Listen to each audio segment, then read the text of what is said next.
Tony, a 22-year-old man, had been through a rough couple of months. His girlfriend of 3 years had left him, and the heartbreak had taken its toll. Desperate to clear his mind and escape the reminders of their time together, Tony decided to visit his family's cabin in the woods. It had been years since he'd last been there, but the thought of solitude in the serene forest felt like the perfect solution. He arrived at the cabin in the early afternoon. The sunlight streamed through the canopy of trees, casting dappled shadows on the forest floor. The cabin itself stood in a small clearing, its wooden exterior weathered but sturdy. Unlocking the door, Tony stepped inside, greeted by the familiar scent of pine wood and the faint mustiness of a place left unused for months.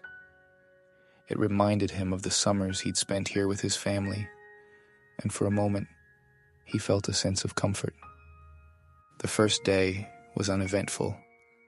Tony spent hours unpacking, dusting off old furniture, and even chopping some firewood. By the time the sun began to set, he had lit a fire in the stone fireplace and settled into an old armchair with a book. The warmth of the fire, combined with the quiet of the woods, made him feel something he hadn't felt in a long time: peace. But as the last light faded and darkness enveloped the cabin, an uneasiness began to creep in. It started subtly, an occasional rustle of leaves outside, or the creak of the wooden floorboards beneath him.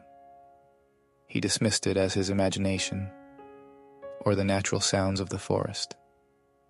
Yet, as the night deepened, the unease grew harder to ignore.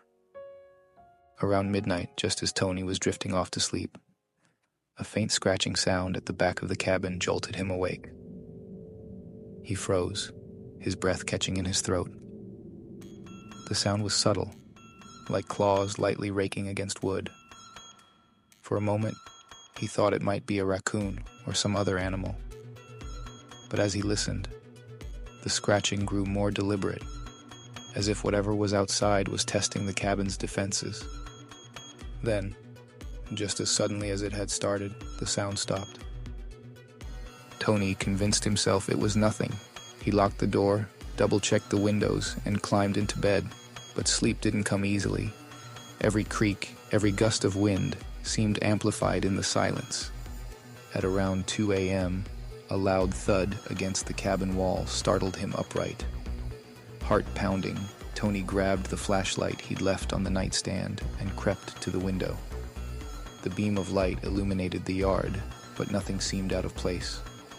The trees swayed gently in the wind, their branches casting shifting shadows on the ground. Yet the silence outside felt oppressive, unnatural, as if the forest itself was holding its breath. Tony was about to turn away when he saw it. At first, he thought it was a shadow cast by the trees, but then it moved, a hulking figure stepping out from the tree line. His stomach dropped. This was no bear, no wolf, no large animal he had ever seen. It was massive, at least 8 or 9 feet tall, with unnaturally long limbs and a gaunt, skeletal frame covered in patches of matted fur. Its glowing yellow eyes locked onto the cabin, and Tony's breath caught in his throat.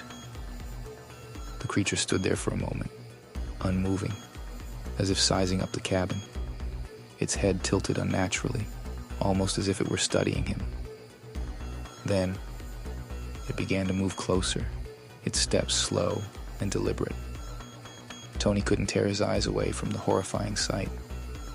The creature's limbs moved with an eerie grace, its clawed hands glinting in the moonlight. Panicking, Tony dropped the flashlight, plunging the room into darkness.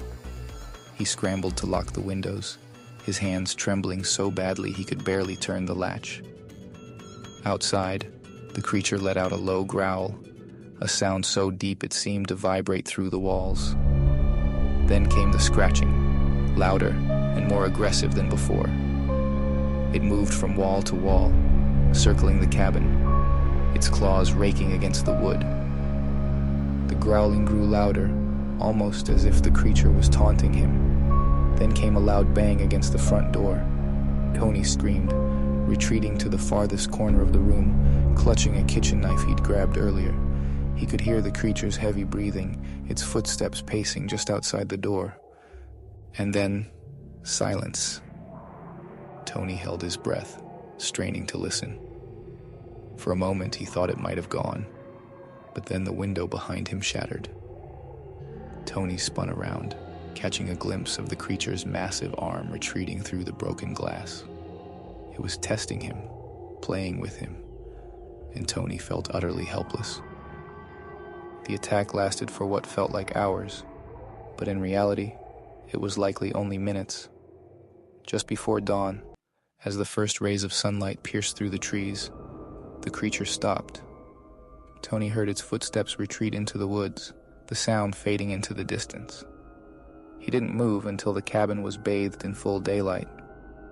When he finally stepped outside, the sight was worse than he imagined. Deep claw marks gouged the walls, and the ground was littered with footprints, large, clawed, and inhuman. They led from the cabin to the tree line, disappearing into the dense forest. Tony wasted no time packing his things and leaving the cabin. He didn't stop driving until he was back in the safety of his apartment. To this day, he's unsure what exactly he encountered that night. But one thing is certain. Whatever it wasn't an animal. And Tony has no plans to ever return to that cabin again.